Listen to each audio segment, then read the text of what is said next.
Something unbelievable unfolded Monday night, and the basketball world still cannot stop talking about it. With the game hanging in the balance, Caitlin Clark delivered a moment that instantly became one of the most dramatic shots of her WNBA career. With just 1.2 seconds remaining, she drilled a clutch go-ahead three-pointer that lifted the Indiana Fever to a thrilling 78-76 victory over the Washington Mystics. It was the definition of a superstar moment. The kind of shot that sends fans out of their seats. The kind of play that gets replayed from every angle. The kind of game winner destined to live on highlight reels for years. But instead of the conversation ending with celebration, controversy quickly took over. What should have been a universally praised clutch performance suddenly became the center of a heated debate across social media. So what exactly happened, and why is everyone still talking about it? Let's break it all down. So let's walk. I really don't know how to take this comment by Kelsey Mitchell. I hate it about the young people today. Like, you lose inside what's important. Like, you celebrated that three and they already done scored while you playing. Right. So it's just it's a balance. Don't that sound like a shot at Caitlin Clark? I mean, who's young, who shoots threes, and who always celebrates when she does it?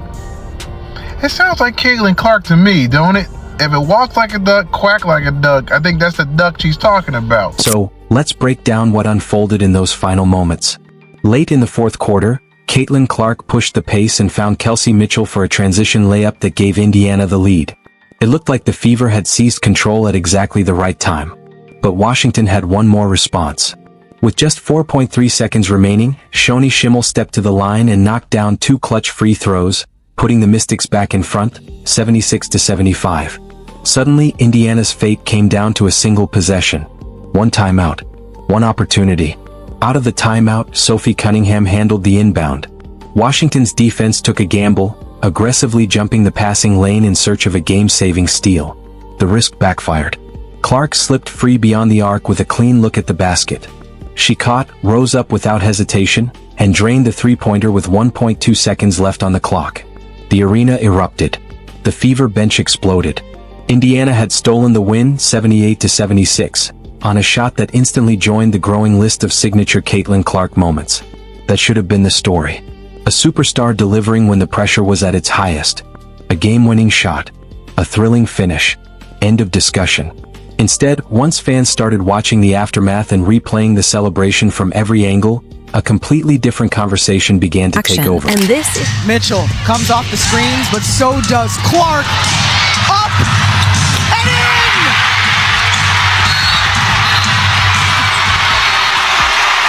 in! And this is where the conversation took an unexpected turn. As soon as that shot splashed through the net, many people reacted exactly the way you would expect after witnessing a game winner of that magnitude.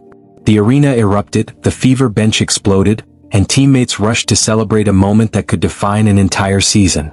Lexi Hull later reflected on the play and described being so caught up in the tension that she felt like she could barely breathe. She said she had complete confidence the shot was going in and called it one of the biggest moments the team has experienced all season. Those are the words of a teammate who fully understood the significance of the moment.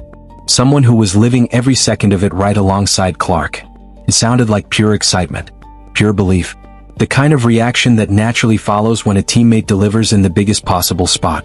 There was no hesitation, no second guessing, and no need to overanalyze what everyone had just witnessed. For Hull, it was simply a huge shot in a huge moment.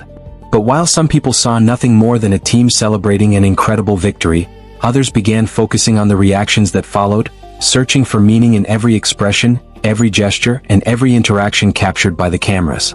And that is where the controversy truly began. Kelsey Mitchell, sour grapes. Is this sour grapes? Is this a fake face?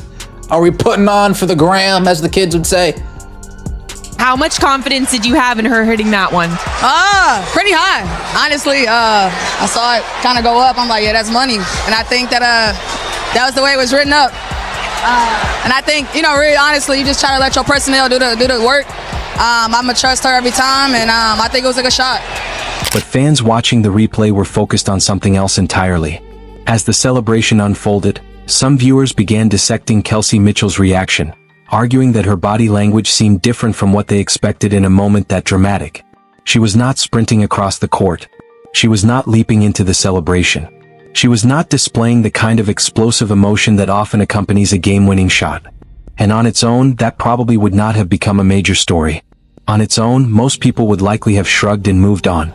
After all, athletes process moments differently. Some wear every emotion on their sleeve. Others stay composed no matter what just happened. Some immediately celebrate, while others take a few seconds to absorb the reality of the moment before reacting. There is nothing unusual about that. In fact, if this had happened in isolation, the discussion might have ended before it ever started. A player showing a more reserved reaction to a game-winning shot is hardly unprecedented. Professional athletes have different personalities, different temperaments, and different ways of expressing excitement. The reason the footage gained traction was not necessarily because of what Mitchell did. It was because fans online began comparing what they saw to what they expected to see. And once that comparison started, every frame of the celebration was suddenly being analyzed, replayed, and debated far beyond the actual game itself. What some people viewed as a completely normal reaction, others interpreted as something more significant, fueling a conversation that quickly spread across social media. Looks like Stephanie White has officially lost the Indiana Fever locker room. You got Sophie Cunningham and the players celebrating, going rogue. As we all know now, Caitlin Clark was not supposed to get that basketball to shoot the game winner. And you got many people saying Kelsey Mitchell was not happy that Caitlin Clark hit that game winner, as she may have wanted all the attention for her. And that is really the heart of the debate. Fans are not viewing this moment in isolation. They are viewing it through the context of everything that has surrounded Caitlin Clark since the day she entered the league. Every headline, every controversy, every awkward interview clip, every discussion about recognition, respect, and team dynamics has created a backdrop that shapes how people interpret moments like this. So when viewers watch a game-winning shot followed by what they perceive as a subdued reaction from a teammate, they are not just evaluating a few seconds of video. They are connecting it to a much larger narrative that has been building for months. Fair or not, that is how sports discourse works in the age of social media. That is why this story refuses to disappear. If Clark had hit the shot and every player had immediately mobbed her in celebration, the conversation probably would have ended there. The highlight would have been the headline. The shot would have been the story. Instead, some fans became fixated on the replay. They slowed it down. They zoomed in. They analyzed facial expressions, body language, and split-second reactions, searching for answers to questions that may not even have clear answers. The internet has always had a tendency to turn moments into mysteries, and this was the perfect example. The reality is that a few seconds of footage can rarely tell the full story of what someone is thinking or feeling. Excitement looks different from person to person. Some players explode with emotion. Others stay composed. Some celebrate immediately, while others need a moment for the significance of what just happened to sink in. Yet once a narrative takes hold online, every detail suddenly becomes evidence.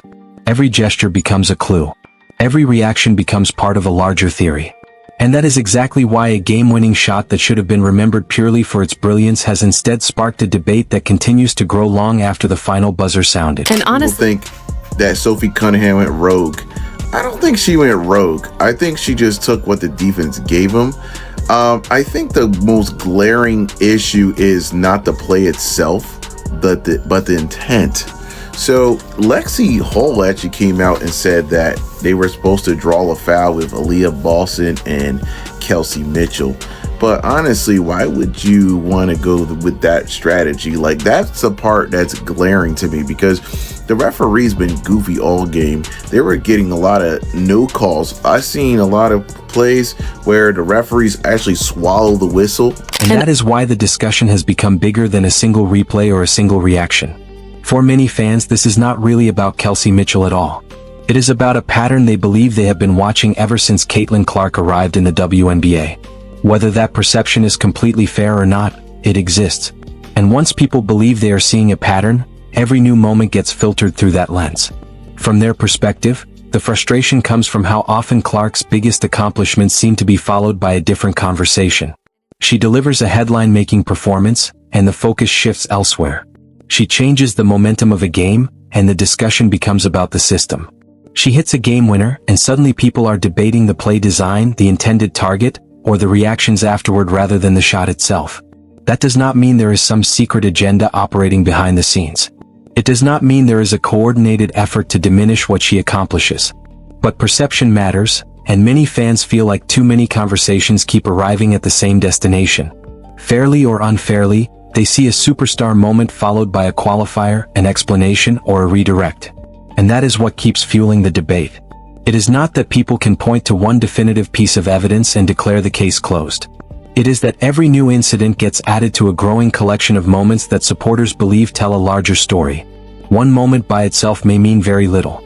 10 moments viewed together start to feel different in the eyes of fans. The challenge, of course, is that perception and reality are not always the same thing. A teammate's reaction, a coach's comment, or a post-game explanation can have dozens of perfectly reasonable interpretations. But once a player reaches the level of attention that Clark has, ordinary moments stop being treated as ordinary. They become symbols. They become talking points. They become evidence for whatever narrative people already believe. And that is why a buzzer-beating three-pointer has evolved into a conversation about something much larger than a basketball game. For some fans, the shot was just another reminder of Clark's ability to deliver in the biggest moments. For others, the reaction afterward became the story. And when those two perspectives collide, the debate takes on a life of its own. That is where there's multiple reads, multiple actions. So how it being drawn up is again, like, is that semantics? Where was it drawn up for Caitlin Clark on that specific pass? Probably not. Is Caitlin Clark one of the options to create or get the ball to AB on that play? Of course. Is Kelsey Mitchell one of the options on that play? You can see it there. Is AB one of the options on the play? You can see it there. That is why so many fans find themselves frustrated by the conversation. From their perspective, a shot of that magnitude should have been the entire story. A game-winning three-pointer with seconds left on the clock is the kind of moment that usually overwhelms every other narrative. It becomes the highlight, the headline, the clip everyone shares, the play everyone remembers. In most cases, that is where the discussion begins and ends. The game winner dominates the post-game coverage. The interviews revolve around the shot. The television segments replay it from every angle. Social media feeds fill up with reactions, celebrations, and praise. The moment itself becomes the emotional center of the night. That is why some fans feel confused when the conversation seems to drift elsewhere so quickly. Instead of everyone talking about the shot, they find themselves talking about reactions. Instead of debating the difficulty of the play, they are debating body language. Instead of celebrating the finish, they are discussing narratives surrounding the finish. Whether that shift is justified or not is a matter of opinion, but it explains why the reaction has been so intense. Many supporters believe the basketball moment should be powerful enough to stand on its own. They look at the shot, the pressure, the timing, and the result and wonder why the focus does not simply stay there. Because stripped of all the online theories, all the speculation, and all the replay breakdowns, the basic facts remain remarkably simple. The game was on the line. The Fever needed a basket. Caitlin Clark got an open look from beyond the arc. She knocked it down. Indiana won. That is the moment that happened on the court. Everything else, the debates, the interpretations, the theories, and the arguments, came afterward. And the fact that so much attention has shifted away from the shot itself may be the very reason this story continues to generate so much discussion in the first place. Player like her, it's very easy for people to just take it for granted and to think that everything that she does is always going to be easy and flawless and she's just going to step up and she's going to do it every time. And, it's number one, a lot of work that she puts in. Number two, like it's been a rough go over the last, 18 to 24 months for her. And so she's finding her way. And every opportunity that she gets, to hit a shot like that or to get a stop. I mean, she got a big defensive stop for us. To get a pass like she did to Kelsey is an opportunity to continue to feel more and more like herself and grow that confidence back. And, I say this often, and I think sometimes we take great players and certainly generational talent for granted. After the game, Indiana Fever head coach Stephanie White addressed the moment in the post-game press conference, and on the surface, her comments were exactly what you would expect after a finish like that. She praised Caitlin Clark directly, noting that sometimes we take great players and certainly generational talent for granted, and she emphasized how incredible the play was for the team. She also added that Clark is going to have many more moments like this throughout her career. On paper, that is a strong endorsement. It is respectful, measured, and consistent with what coaches typically say when their star player delivers in a clutch situation. It acknowledges the talent, highlights the importance of the moment, and frames it as part of a larger trajectory rather than a one-off highlight. But as the press conference circulated online, fans didn't just focus on the praise. They zeroed in on how the play itself was discussed in context. What stood out to some viewers wasn't what was said about Clark, but what was emphasized when breaking down the possession and the decision-making that led to the shot. And that is where the interpretation split began to widen again.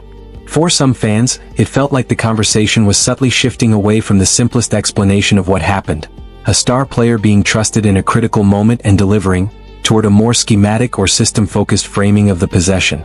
Others saw it as standard coaching language, explaining execution, spacing, reads, and defensive breakdowns, the kind of detail that always comes with post-game analysis at the professional level. But in the current environment around Clark, even routine breakdowns don't always land as routine. Every emphasis, every pause, every framing choice gets replayed and reinterpreted. And so what might normally be a straightforward post-game explanation becomes part of a larger debate about tone, recognition, and narrative focus around her biggest moments.